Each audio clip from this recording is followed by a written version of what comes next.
میرے نبی پاک صلی اللہ تعالی علیہ وسلم پسند نہیں کرتے رشتوں کو توڑا جائے، اور اس قدر زیادہ حضور ناپسند کرتے کہ ایک دن حضور صحابہ کرام علیہم رضوان کی مجلس میں بیٹھے تھے، محفل میں بیٹھے تھے، اور ڈھیر سارے لوگ حضور کی محفل نور میں حاضر تھے۔ نبی پاک صلی اللہ علیہ وسلم نے نہ کبھی کسی کو اپنی محفل سے نہیں اٹھایا، کافر بھی آتے، مشرک بھی، منافق بھی آتے، وہ ایک سوال پوچھتے تو جواب ملتا، 10 سوال پوچھتے تو جواب ملتا، 100 سوال پوچھتے تو جواب ملتا۔ حضور صلی اللہ علیہ وسلم کھلے دل کے ساتھ ان کو باتیں بتاتے، جس قسم کی وہ بات پوچھتے حضور اسی قسم کا انہیں جواب ارشاد فرماتے۔ لیکن آج محفل جمی ہوئی تھی، صحابہ فرماتے ہیں بہت سارے لوگ تھے، اچانک نبی پاک نے ایک جملہ ارشاد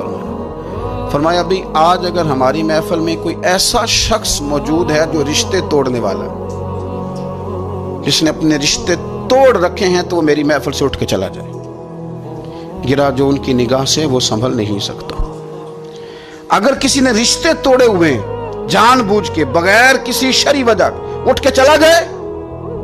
اس محفل میں نہ بیٹھے، اتنی بڑی بات۔ صحابہ کہتے ہیں کہ اتنا بڑا جملہ بڑا کم سننے میں ملا، اٹھ کے چلے جاؤ اگر کسی شخص نے اپنے رشتے توڑے ہوئے ہیں۔ اب وہ لوگ نہیں تھے جو یہ کہیں کہ پہلے ہماری بھی تو سنیں نا، ہم آپ کو بتائیں گے رشتہ داروں نے ظلم کتنا کیا ہے، ان کی زیادتیاں کتنی ہیں، ہم آپ کو لسٹ دکھاتے ہیں جس میں ہم نے ان کے گناہ لکھے ہوئے ہیں،